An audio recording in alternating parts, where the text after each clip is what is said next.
आज की क्लास में आप सभी का स्वागत है। मित्रों, पिछली क्लास में हम लोगों ने जाना कि आदिकाल की सिद्ध साहित्य परंपरा के बारे में। आज उसी कड़ी को आगे बढ़ाते हुए आज की क्लास में हम लोग जानेंगे कि जो आदिकाल में नाथ साहित्य की परंपरा चल रही थी, उसका उद्भव कैसे हुआ, विकास किन-किन रास्तों से गुजरा और उनकी मूल प्रवृत्तियाँ क्या थी, इन सभी विषयों के बारे में व्यापक रूप से चर्चा करेंगे। तो सबसे पहले ये जान लेना आवश्यक है कि आखिर ये नाथ परंपरा का विकास कैसे हुआ, इसकी शुरुआत कैसे हुई, उद्भव कहाँ से हुआ? इस संदर्भ में विभिन्न विद्वानों और आलोचकों के मतों की थोड़ा चर्चा हम लोग कर लेते हैं। इसमें सबसे पहले राहुल सांकृत्यायन के मत की चर्चा करते हैं। इन्होंने ये माना है कि नाथ संप्रदाय सिद्ध संप्रदाय का ही विकसित रूप है। इनकी मान्यता है कि बौद्ध धर्म की वज्रयान शाखा पर आधारित जो सिद्ध संप्रदाय चल रहा था, सिद्ध साहित्य रचा जा रहा था, उसी परंपरा में बौद्ध मत के साथ साथ शैव मत के भी कुछ विचारों को जोड़ करके, संयुक्त करके नाथ मत का अर्थात नाथ संप्रदाय का उद्भव माना जाता है। ये दोनों को अलग नहीं मानते हैं, उसी का सिद्ध साहित्य का विकसित रूप नाथ साहित्य में दिखाई पड़ता है। अब आचार्य रामचंद्र शुक्ल जी ने अपने हिंदी साहित्य के इतिहास ग्रंथ में लिखा है कि गोरखनाथ का नाथ पंथ जो है उसका मूल सिद्धों की बौद्धों की वज्रयान परंपरा से ही जुड़ा है। उन्होंने यह भी बताया है कि गोरखनाथ 84 सिद्धों में भी शामिल थे। तो इस तरह से हम देखते हैं कि जो नाथ परंपरा विकसित हुई आदिकाल में, उसकी शुरुआत या उसकी जड़, उसकी उसका मूल सिद्ध साहित्य में निहित है। सिद्ध साहित्य से ही ये विकसित हुई। अब ये जानना आवश्यक है कि आखिर कौन से ऐसे कारण उत्पन्न हुए कि सिद्ध परंपरा के स्थान पर नाथ परंपरा आई। तो सबसे मूल कारण ये बना उसमें सिद्धों की जो भोगवादी प्रवृत्ति थी। सिद्ध परंपरा अपने आप में भोग को बहुत ज्यादा महत्व दिया, अनियंत्रित भोग यहाँ पे अपनाया गया। इसके मूल में सिद्धों का ये विचार निहित था कि जो मानव की इंद्रियां होती हैं, उनका मूल स्वभाव होता है भोगवादी होना। और यदि उनको पूरी तरह से छूट दे दिया जाए, अनियंत्रित रूप से जब वो भोग में लिप्त होंगी, तो एक स्थिति ऐसी आएगी, वो तृप्त हो जाएंगी और परमात्मा की ओर उनका रुझान हो जाएगा। तो किंतु यह बात जो उन्होंने लागू की सिद्धों ने, इसके कारण समाज में बहुत प्रकार की विकृतियां दिखाई पड़ी। भोगवादी परंपरा चल गई, पूरी तरह से विषय वासना का माहौल बन गया। और वो जो अनुमान किया गया था कि एक अवस्था के बाद इंद्रियों जो है भोग से योग की ओर, यानी जो प्रभु की परम तत्व की साधना है उधर उन्मुख होगी, तो ऐसा संभव नहीं हो सका। तो इसकी प्रतिक्रिया स्वरूप शैव मत के सम्मिश्रण से नाथ पंथियों का आगमन होता है। और उनका ये विचार है कि परम तत्व को प्राप्त करने के लिए अर्थात परमात्मा के दर्शन के लिए भोग से दूरी बनानी पड़ेगी और योग मार्ग अपनाना पड़ेगा। इंद्रियों को अपने नियंत्रण में करना पड़ेगा। अनियंत्रित भोग के वो विरोधी थे। सिद्धों ने यहां तक कर दिया था कि स्त्री संभोग के द्वारा जो सुख प्राप्त होता है, उसकी तुलना मोक्ष प्राप्ति के महासुख से कर दी थी। उसके समकक्ष उसको मानते थे।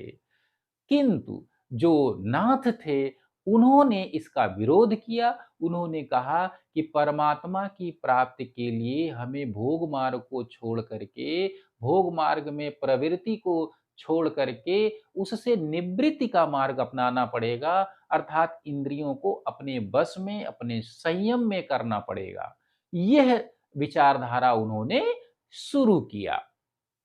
अब आइए देखते हैं कि इसका समय मूल रूप से जो नाथ साहित्य का, नाथ परंपरा का समय माना गया है, उसमें भी विभिन्न विद्वान अलग-अलग अपना मत व्यक्त करते हैं।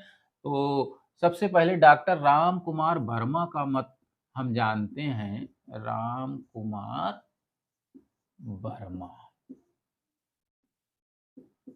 इनका मत है कि सिद्ध साहित्य की जो परंपरा विकसित हुई, उसका चरमोत्कर्ष जो है 12वीं शताब्दी से 12वीं शताब्दी से 14वीं शताब्दी के मध्य दिखता है। ये डॉक्टर राम कुमार वर्मा जी का मत है। और इनका आगे भी इन्होंने कहा है कि जो नाथ साहित्य की परंपरा चल रही थी आदिकाल में, उसी का विकसित रूप भक्ति काल के संत साहित्य में दिखता है और उसका मूल रूप से प्रतिनिधित्व कबीर दास जी ने किया। यहाँ तक उन्होंने कहा है। अब आचार्य रामचंद्र शुक्ल ने नाथ परंपरा का समय पृथ्वीराज चौहान के आसपास माना है। पृथ्वीराज चौहान के समय के आसपास माना है, चूंकि ये मूलतः गोरखनाथ का समय बताते हैं कि पृथ्वीराज चौहान के आसपास ही है और गोरखनाथ इस परंपरा के प्रवर्तक माने जाते हैं। तो इस तरह से पृथ्वीराज चौहान के संदर्भ में यदि देखा जाए तो 1191 में तराइन की पहली लड़ाई होती है और 1192 में तराइन की दूसरी लड़ाई। जो पहली लड़ाई मोहम्मद गोरी और पृथ्वीराज चौहान के बीच होती है, जिसमें मोहम्मद गोरी पराजित होता है। दूसरी लड़ाई भी उन्हीं दोनों के बीच में होती है, पृथ्वीराज चौहान और मोहम्मद गोरी के। इसी समय पृथ्वीराज चौहान इसमें मारे जाते हैं। तो मोटा-मोटा देखा जाए तो 12वीं शताब्दी उनका समय बैठता है। तो शुक्ल जी ने भी ये मान्यता दी है कि 12वीं शताब्दी के आसपास ये जो नाथ साहित्य परंपरा थी, वो विकसित अवस्था में थी। और आचार्य हजारी प्रसाद द्विवेदी जी ने उन गोरखनाथ जी का समय 10वीं शताब्दी माना है। 10वीं शताब्दी। और राहुल सांकृत्यायन ने भी 10वीं शताब्दी ही माना है। लेकिन मोटा-मोटा यदि देखा जाए, सामान्य रूप से जो सिद्ध साहित्य की परंपरा चली, उसको 10वीं शताब्दी से 13वीं शताब्दी के मध्य माना जाता है। 13वीं शताब्दी के मध्य माना जाता है। ये बात हुई समय के संदर्भ में। अब हम देखते हैं कि इस धारा के प्रवर्तक कौन माने जाते हैं। जो नाथ परंपरा चली, इसके प्रवर्तक गोरखनाथ को माना जाता है। गोरखनाथ इस धारा के प्रवर्तक माने जाते हैं। आचार्य शुक्ल ने इनको सिद्ध परंपरा का भी माना है, 84 सिद्धों में इनकी गणना की है। इसके साथ एक लोक चर्चा यह जुड़ी है कि 84 सिद्धों में इनके गुरु भी शामिल थे, मत्स्येंद्र नाथ। तो मत्स्येंद्र नाथ नारी भोग में फंसे हुए थे और अतिशय नारी भोग में फंसे हुए थे। तो इन्होंने उनको आगाह किया और यह उक्ति भी प्रचलित है कि भाग जाग मछंदर गोरख आया।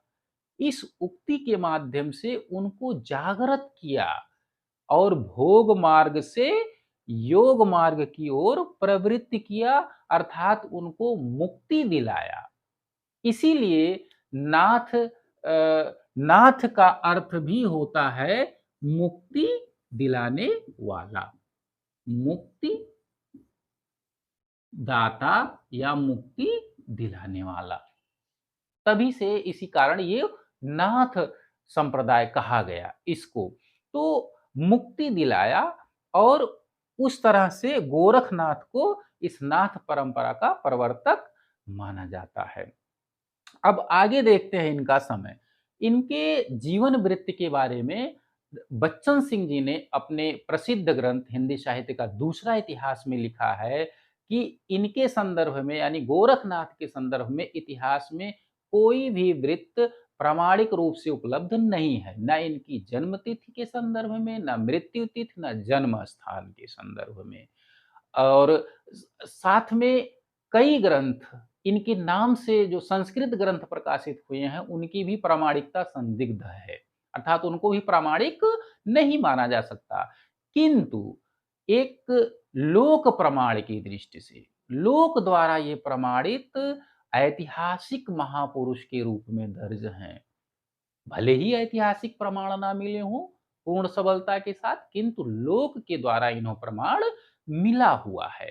तो इस तरह से ये एक उस धारा के प्रवर्तक माने जाते हैं। और इनके संदर्भ में आचार्य हजारी प्रसाद द्विवेदी जी ने लिखा है, शंकराचार्य के बाद भारतवर्ष में गोरखनाथ के समान प्रभावशाली तथा महिमान्वित दूसरा नहीं हुआ।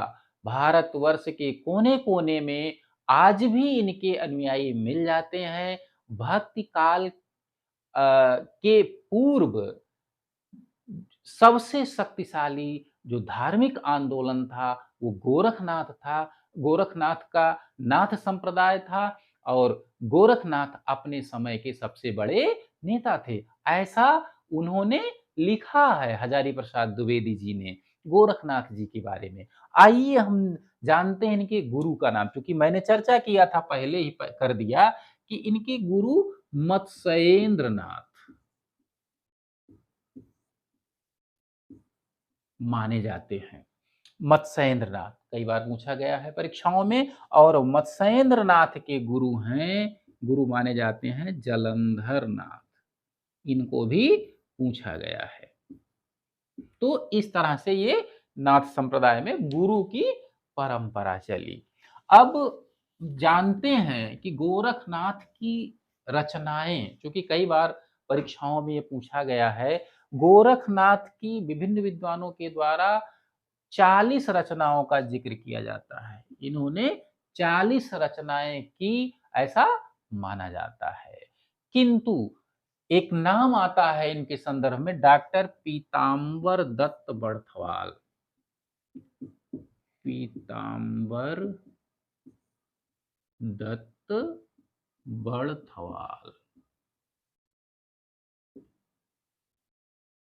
इन्होंने गोरखनाथ जी के संदर्भ में काफी शोध किया और उन शोधों के आधार पे ये स्पष्ट किया कि गोरखनाथ जी की मात्र 14 रचनाएं प्रामाणिक रूप से उपलब्ध हैं।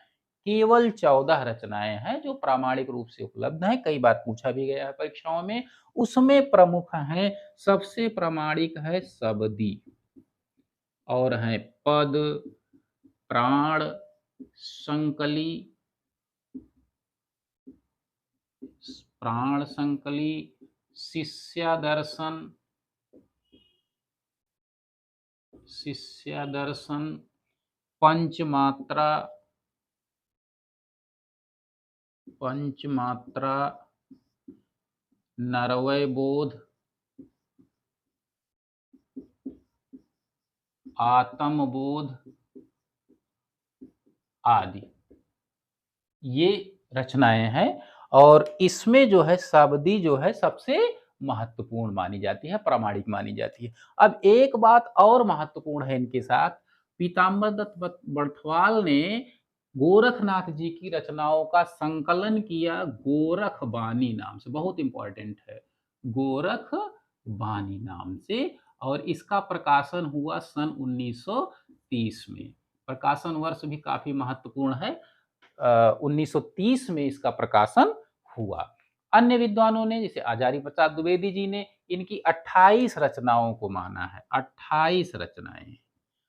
हालाँकि इसके साथ इन्होंने उल्लेख किया है कि इसमें से अधिकांश रचनाएँ इनके शिष्यों की रची हुई हैं और 10 रचनाओं का ज़िक्र आचार्य रामचंद्र शुक्ल जी ने किया है और उन्होंने भी ये स्पष्ट किया है कि इसका कोई ठोस प्रमाण नहीं है कि ये रचनाएँ पूरी की पूरी गोरखनाथ जी द्वारा ही रची गई हैं।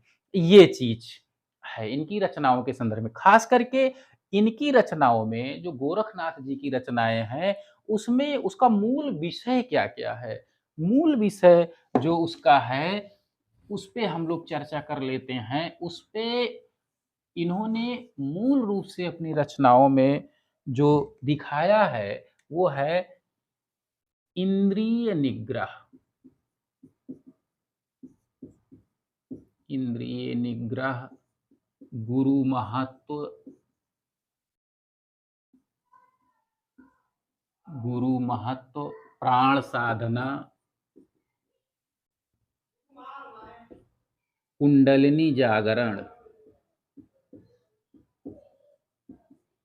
कुंडलिनी जागरण। इन विषयों से संबंधित उनकी रचनाएँ हैं, खास करके इन विषयों का इंद्रियों को अपने बस में करना, गुरु के महत्व को, प्राणायाम योग साधना के संदर्भ में, कुंडलिनी जागरण के संदर्भ में, इन्होंने अपनी रचनाओं में जो उल्लेख किया है। अब एक और इन सबसे महत्वपूर्ण जो अवधारणा है, जो नाथ साहित्य में हिंदी साहित्य के इतिहास में नाथ साहित्य में मूल रूप से दिखाई पड़ती है और जो नाथों को एक अलग पहचान देती है, वो है हठ योग। हठ योग।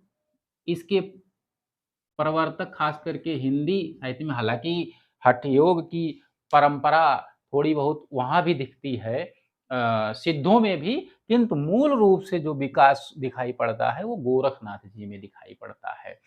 इन्होंने इंद्रिय निग्रह के माध्यम से इसको प्रचलित किया। अब इसमें हठयोगियों के सिद्ध सिद्धांत पद्धति, हठयोगी जो थे उनके सिद्ध सिद्धांत पद्धति, पद्धति ग्रंथ के अनुसार जो हठ योग है, उसमें हा का अर्थ है सूर्य माना गया है और ठा का अर्थ चंद्रमा, चंद्र, और योग का अर्थ जोड़ना माना गया है।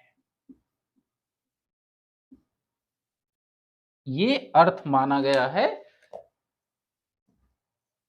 सिद्ध सिद्धांत पद्धति ग्रंथ से के माध्यम से माना गया है। हा का अर्थ सूर्य, ठा का अर्थ चंद्र और उसका योग करना, अर्थात ये हठ योग का मतलब है जो दो विपरीत स्वभाव की परिस्थितियों को जोड़ना, दो विपरीत स्वभाव की धाराओं को जोड़ना। चूंकि ये जो सूर्य है, ये उष्णता का परिचायक है और ये शीतल है।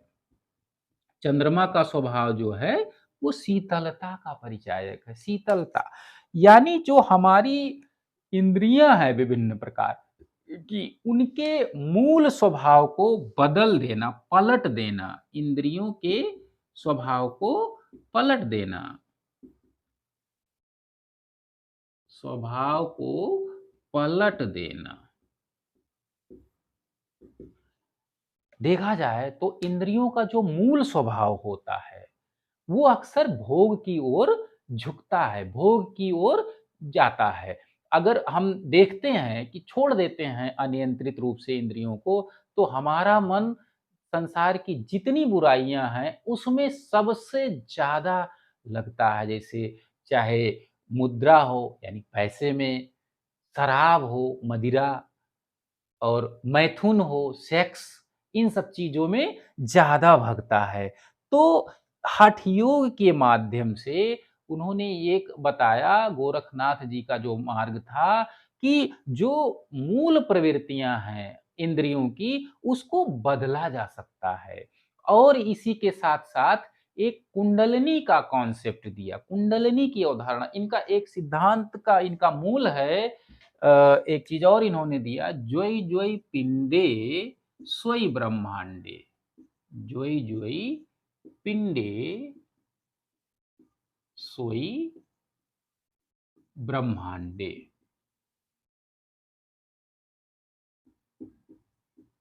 अर्थात जो जो शरीर में है, पिंडे का मतलब शरीर में है, वो सारे तत्व ब्रह्मांड में निहित हैं।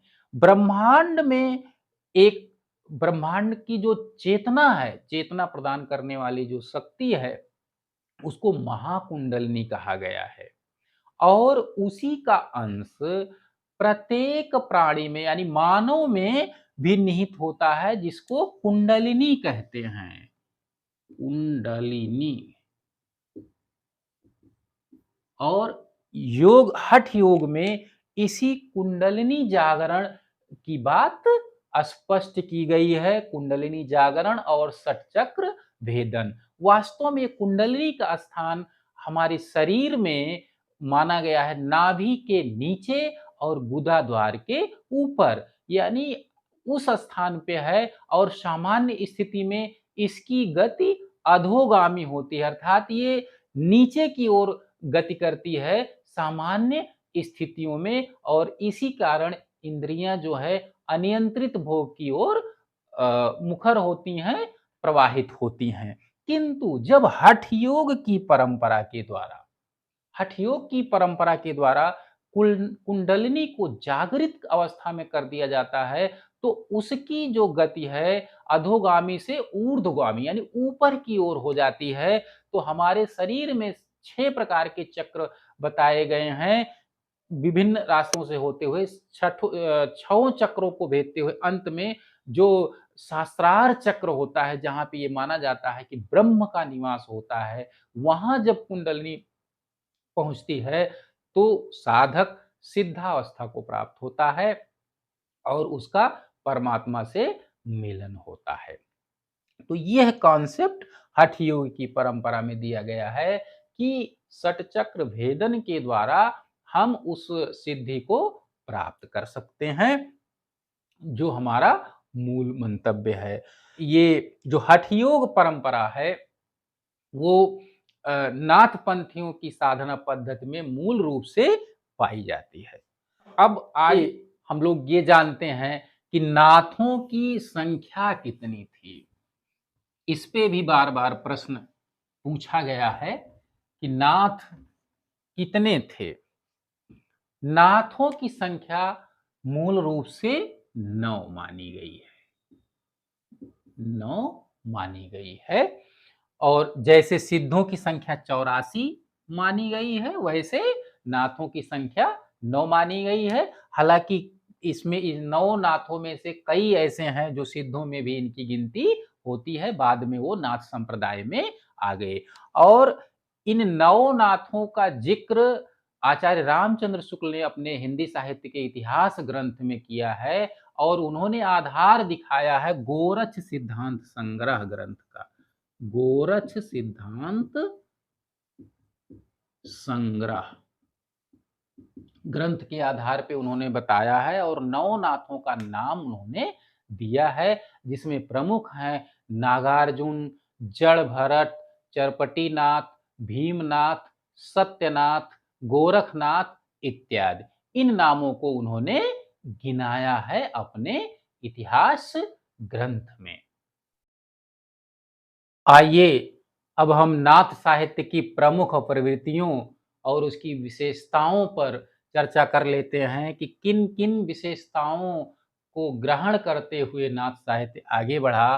तो उसमें जो सबसे पहली विशेषता नाथ साहित्य की मानी गई है, नाथ साहित्य की जो पहली सबसे प्रवृत्ति मानी गई है, वो है इंद्रिय संयम और शारीरिक मानसिक सुचिता पर बल।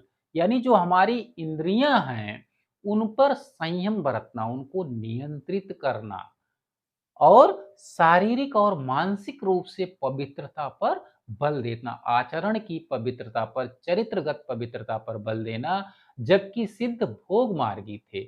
सिद्ध जो हैं वो भोग में प्रवृत्ति होने के विचार को ग्रहण करते हैं, धारण करते हैं। जबकि इसके विरुद्ध जो नाथ पंथ के मानने वाले हैं, वो जो भोगवादी प्रवृत्तियां हैं उनसे निवृत्ति का मार्ग अपनाते हैं। और नाथों की ये मान्यता है कि जो वास्तविक योगी है उसको संसार की भौतिकतावादी वस्तुओं से, विषय वासनावादी वस्तुओं से मुक्त होना चाहिए।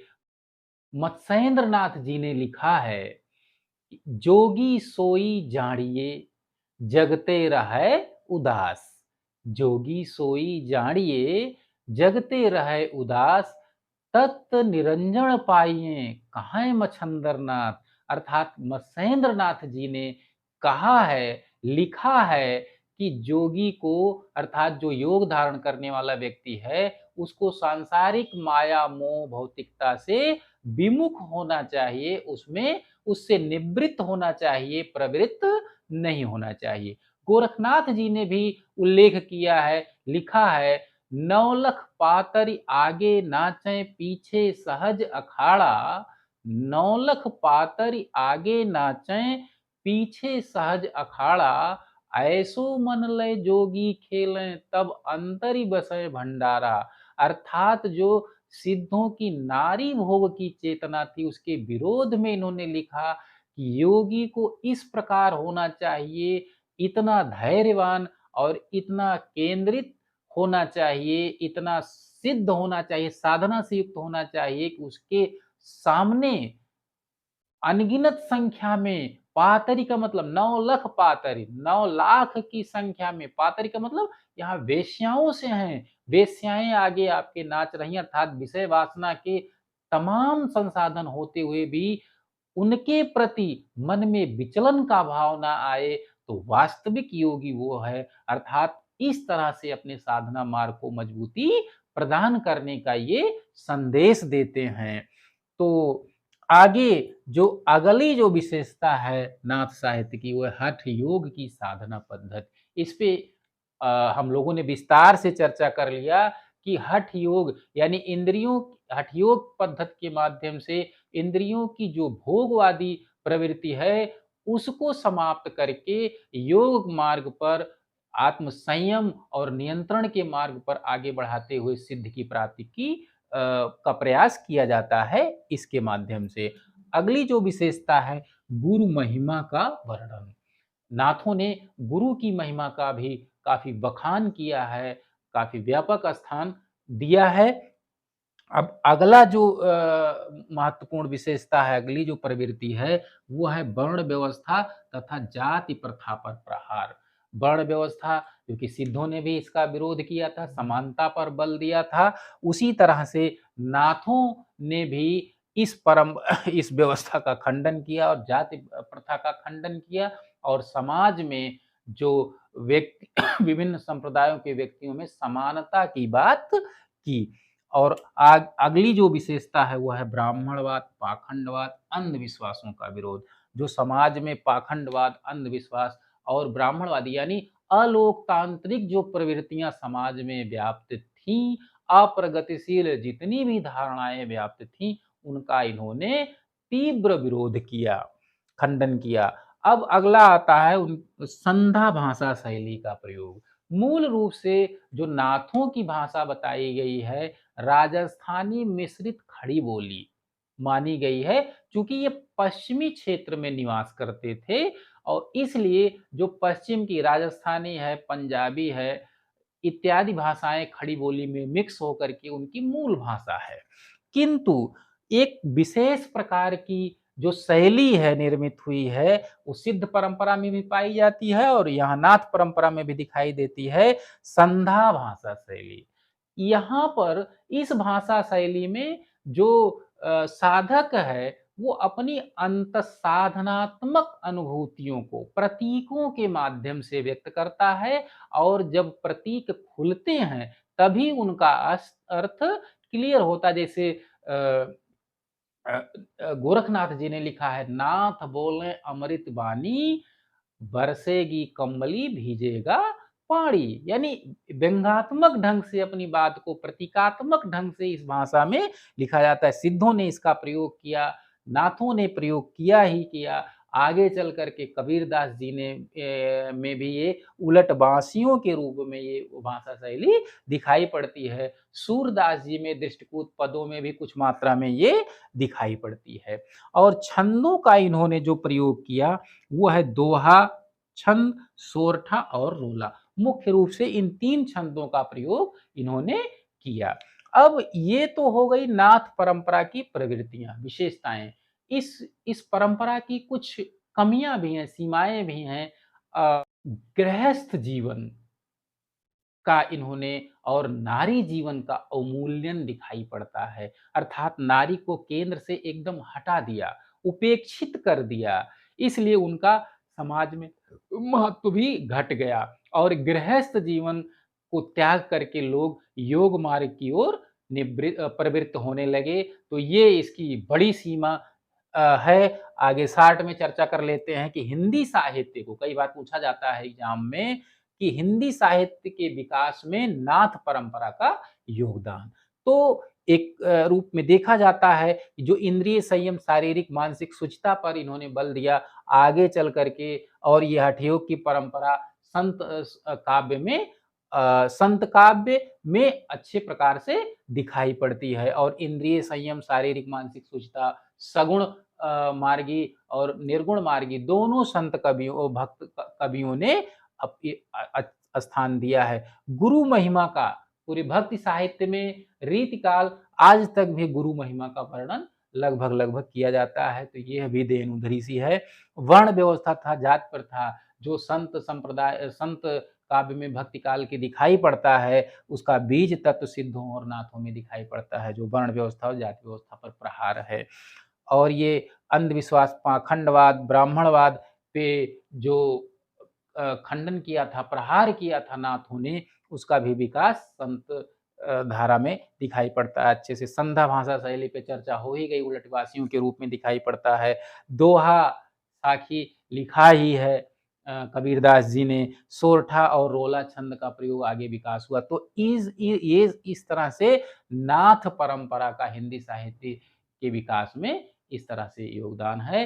मुझे उम्मीद है क्लास अच्छी लगी होगी। यदि क्लास अच्छी लगी हो तो चैनल को सब्सक्राइब कीजिए, शेयर कीजिए। तब तक के लिए धन्यवाद।